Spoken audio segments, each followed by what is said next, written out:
Welcome, everybody. Hello, good morning. Happy Tuesday. I don't know what day it is for you. You're listening to the recording, but it's Tuesday for us. We're coming at you live from New York. This is Spirit Matters, your daily spiritual check-in. My name is Dal Granga, and I'm here today with a wonderful, wonderful friend and devotee and human being and spirit soul, Paris Stu. I'm so glad that you're with us, Paris Stu. I asked you before to be a guest, and you were like, no, I'm too busy. And then I asked her again, and she's like, okay, I'll do it.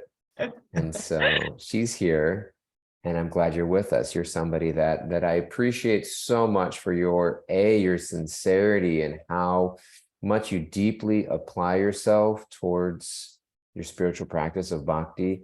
I've known you for a very long time. It's been over 10 years. I knew you, I was still a monk when we first met.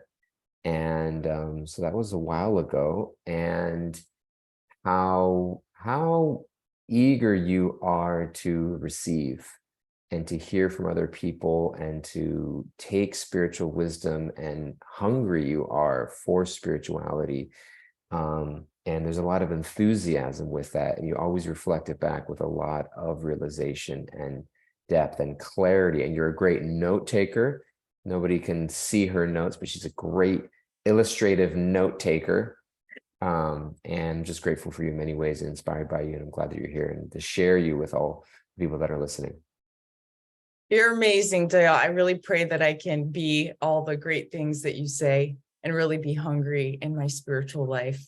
And in my, actually, that is something I've been thinking about a lot lately. So I really appreciate you saying that specifically, how that applies both to like hunger around eating, but hunger around spiritual life, like that desire. Yeah. Anybody hungry right now? Should we take a break? Should we get a snack? Take two, breakfast. You're the best, seriously. And I'm so happy to be here. And honestly, it's by the grace of very sweet devotees like you, Dayal, that if I have any taste or desire to understand Bhakti, because I've seen how all of you and your, fellow monks at the time that I met, like Hari and Vasudev, and you guys all just had you had the hunger, and I saw that, oh, this is interesting. What is this? What is this? And then the hunger in me the desire developed in me of like, what is this? Who is this Krishna? And what is this love for divinity? And how is this showing up in my own life? So thank you for inviting me. And I pray that I can serve this community somehow. Yeah, thank you. Well, there's a couple places that we wanted to start when we were having a pre-chat. And one of the things you just mentioned very briefly, and it's always beautiful to talk about, is just a little bit about someone's spiritual journey, because we all have a spiritual journey that we're on, and we all come to spirituality in different ways. And I think it's inspiring to hear about how much those around us are seeking. And you just mentioned a quick thing earlier when we were talking, going to Christian school with Muslim parents. And I don't know how that happened or what that meant, but maybe just tell us a little bit about your background and how you came to Bhakti, and we can get to know a little bit better from there. For sure. Thank you. Just in your asking the question, I think of two things. There's an internal journey and there's an external journey. So I would like to talk about that distinction as well, because it's really important. But at least from an external journey, like one of my first memories in childhood when I was 5 years old going to first grade was that my parents were like, you're going to go to a Christian school. We're Muslim, but we believe in the same God. So just focus on loving everyone and being kind to everyone. Just love everyone and be kind. That is the point of all religions. So I was like 5 and I was like, great, okay. But the part that really hit me was like, and people are fighting in the name of religion and they're missing the point. This is all something that your parents told you. Yeah. this is what my parents told me. I was 5. And so it really Where, struck me. where were you? Was Know this that in people were America? Was fighting. this somewhere else? Where was this? Yeah, this was in Florida. I was living in like near Orlando, like a suburb. And they sent me to Seventh-day Adventist Christian schools. And yeah, they were immigrants from Iran, and they were like just navigating where to go and what to do in the world and in America. And my dad moved back to Iran when I was about no, when I was 8 years old. He moved back, and so my life became this like this moving between Iran and the US. And so I got to really experience Islam in Iran. I got to experience even Bhakti in Islam, like devotional singing and chanting. And I love, that was actually one of my favorite things, was seeing these devotional prayers and the celebrations that my dad would have. Did your dad And then move because your parents separated, or because of finances, or just because of religious reasons? good question. My father just was like, America's not the place for me. So he waited for the Iran-Iraq war to come to an end, because there was a war between Iran and Iraq for about 8 years. And when that war ended, he moved back. And so we kind of had this like life across continents, because my parents were basically still together, but just on different continents. So there's a lot of back and forth.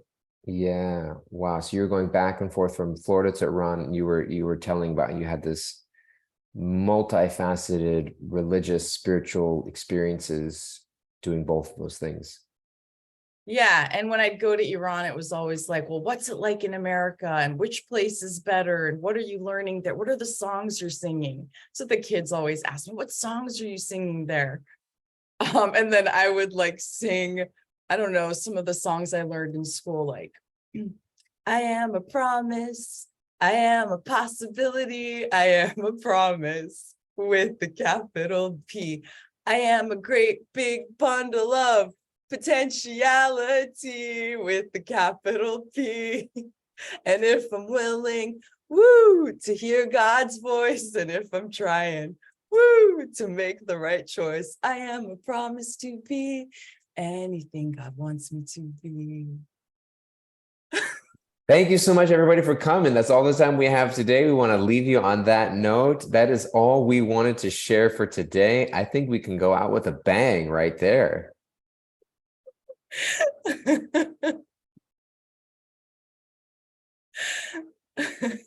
You remembered. That's what you took away. It's beautiful. I love it. Anyway, there are lots of songs like that. What did your Iranian Muslim family think of that song? They were like, They were like, okay, great. America. Yeah. Thank you. No, I also like had like the Miss Susie songs, and so I didn't know how to translate these songs. Did your parents send you to a Christian school because that was just the best school around, or did they want you to get they wanted you to get a multi-religious experience, or was it just the private school that My was? understanding now, and it's hard to say because I can't talk to my parents back then and really understand what their thinking was then, but from my understanding was like, oh, it's a private school, therefore it must be a better school. Yeah. And it's Christian, so there's some attempt to like approach God. So there was a lot of prayer like in the morning, and then after each class, and after recess, and before recess, and at the end of the day. So it was like all day was prayer. And there's also like choir and singing. So like that was a big part of the school. But then in Iran, I didn't feel like it was too different either, Dayal. I felt like there was a lot of this like praising, and there was also a mourning aspect of like, there was like these celebrations, not celebrations, but these like special days of remembering somebody who had passed, but in mourning. And my father was very much like, what is the essence of the teachings? And don't just do practices without understanding like the heart of something. So that was something that my parents were very much like, what's at the heart? What's at the heart? What is the essence? Yeah. Did you growing up in a Muslim family, going to Christian school, did you identify with a particular religion that you felt with? Was it confusing for you, or did you just feel like, no, I'm just a spirit soul that's experiencing God wherever he shows up in my life? Yeah, I think that was definitely the case. Just Yeah. like all the religions are good, and let me just love God, and like I don't really need to pick any path. I think Mm, that's how I felt. Like and even with practices, I think I felt like, well, that's great that people have like a practice, but I don't need it. That's how I felt at the time. And yeah. that changed for me, I think, over time.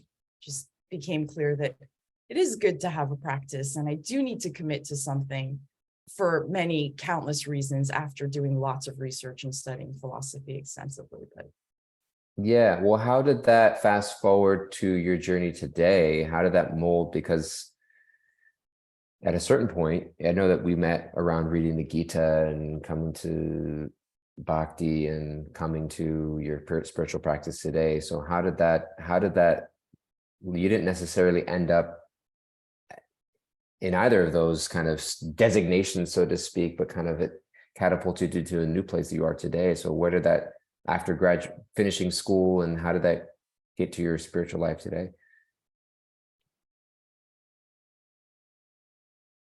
so I think so there was like a number of things that brought me into like studying about Bhakti, or learning about Bhakti, specifically the path of the Bhagavad Gita. So there's like a few things that brought me in, which are really magical. Um, and again, like that internal versus external and how they come together. Mm, But one time I remember I was in a yoga class and I was standing there, and I'd been practicing yoga for many years, since like the end of high school. yeah. I was like standing there, like watching this chart of like the different branches of yoga. And I thought, what is the essence of this yoga path? Hmm. And I was really trying to understand. And one day I was in a yoga class, and I could hear these drums and these bells and all of these like kartals, and it was craziness outside of my yoga class. And I was like, what is that? Hmm. What's that? So I like run out of the class and I go into the street, and I see this parade happening, and someone standing in the parade, and he like grabs me, and he's like pointing to the mantra behind this big cart, and he's like, chant. And I just started chanting this Hare Krishna mantra, and I had no idea what this was. I really didn't know. I felt like I was in some transcendental realm. I didn't even notice that this was India related, like at all, that there was any tie to India. It just felt like I was in another planet and we're singing, and this is magic. And we get to the Washington Square Park, and I see this like festival. It's like an Indian festival. I'm like, what's this? And I was like, okay, well, that was nice. And then I leave the parade. Like that was the end of the parade. I go and I So do there was a massive parade going down. This was the Festival of Chariots. What year was this? and it must have been like, I don't know, more than 50, like maybe 15 years ago or something. Yeah. It So the was Festival like, of Chariots was going down Fifth Avenue, and they were singing and chanting Hare Krishna, and you got pulled into this stream of something, and then you're like, that was magic, cool, and then you went on wonder, your way. Yeah. bliss. It was blissful. It was so blissful. Where were you practicing yoga? Um, it was this place on 42nd Street at the time. Yeah. It closed down. It was, Okay. yeah, it's not there anymore. Got it. So you had that experience, walked on. That was cool. Yeah, it was cool, but it was like a lot of things like that that I didn't know until I connected the dots later as I was studying the Gita. And I was like, oh, that mantra that we're chanting, I think. I think I've heard that. And then also my sister had introduced me to shelter. I was like a little kid, but I was, yeah, hearing it.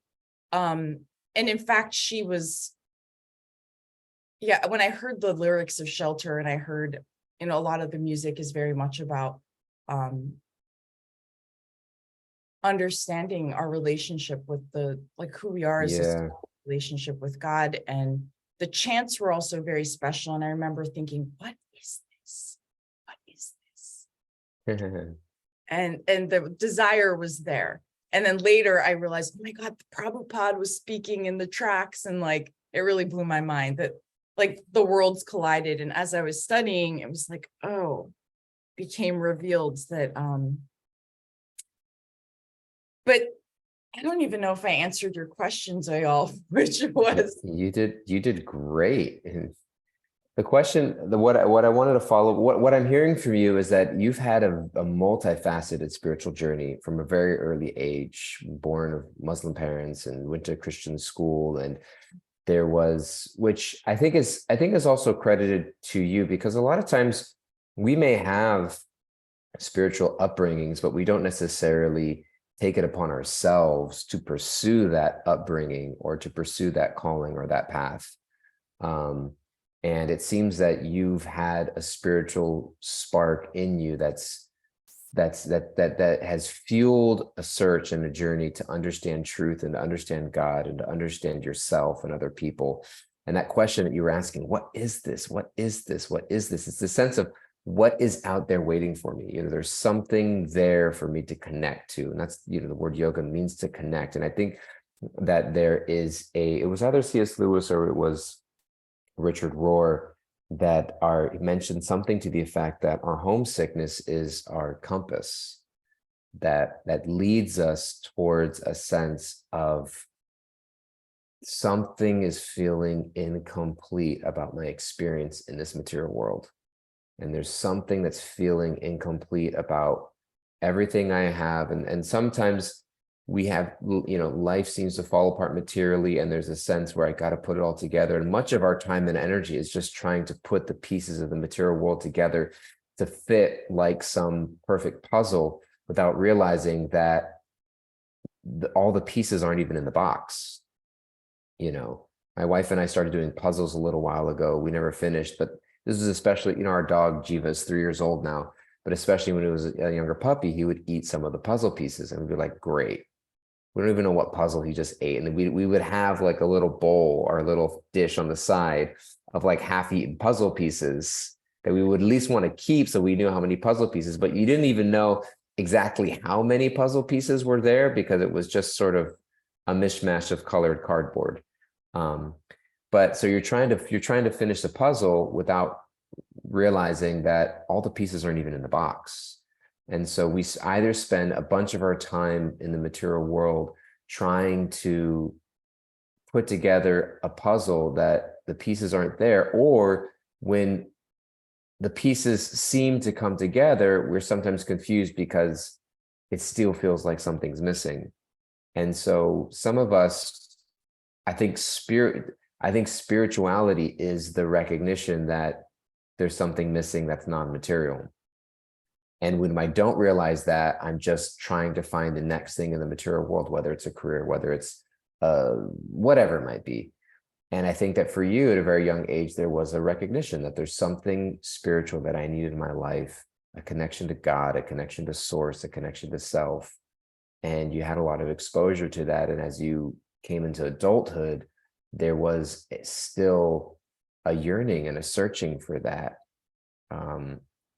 And I think it's very, very individual. Like you said, there's an external, internal, like in Ranat Swami's The Journey Home, it's a beautiful story of him seeking his spiritual path. And what I appreciate so much from reading is that he's not seeking the right path as if like there's right path that everybody should take, but he was just seeking what is the right path that's calling him in his heart. And he learned from so many beautiful teachers and so many beautiful people.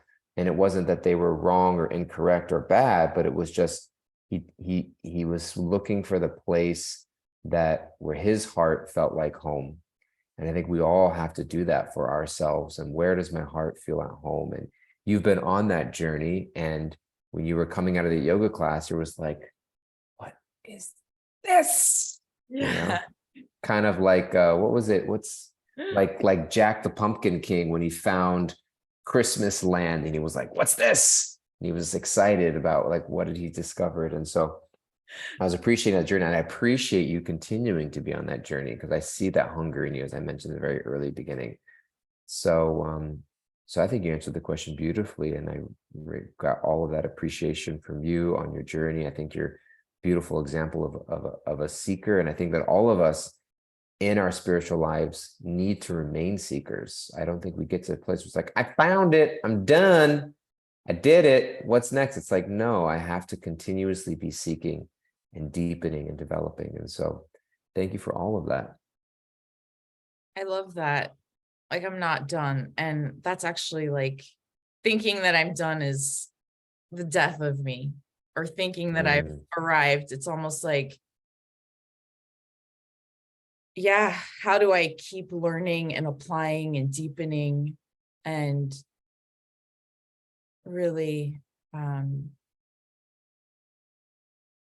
yeah. And I think for me, just seeing people who are continuously seeking, like you, and like, other teachers that I've met, who just live a life of like, well, wait, why are they living their life this way? Or, mm, like, I also went through some very difficult times in my life, Dayal, and I think mm, those triggered that, like, wait a minute, this world is not, like, there's something I've been seeking here, and it's not giving me satisfaction. And the people who supported me in my darkest times, um, just happened to have an anchor. And I started to wonder, like, well, what's giving you that anchor? And oh, you have these practices that are anchoring you. Oh, you have this relationship that's anchoring you. And it started to bring up this desire to want to cultivate my own, like, some mm. kind of study practice. Yeah, that's beautiful. I appreciate you bringing that up, and I think that that's something that is worth looking at future this week is finding that anchor for us and in the difficult times that we experience something. And so that's a beautiful thing to hold on to for tomorrow and this week. It's beautiful getting to know your story a little bit today, Paris, too. Thank you for introducing yourself to our audience and sharing with all of us. It's so beautiful. We're going to turn it over to Kimberly because we're at our time for today. So we're going to turn over to Kimberly for some takeaways for us, and then we're going to look at what our closing words are and what we want to take away in our back pocket and holding on to. What you got for us, Kimberly? All right. Today we're taken away to be hungry for spiritual truth Mm, that we are promised with a capital P. To ask ourselves what's at the heart, what's the essence. Our homesickness is our compass to find where our heart feels at home. And the missing puzzle piece isn't material. beautiful. What is something that you're taking home with today, Paris, you're walking away with? Thank you. Just hearing that was very insightful for me, Kimberly. So thanks for sharing all of those points. I think the point that you brought up about continuously seeking,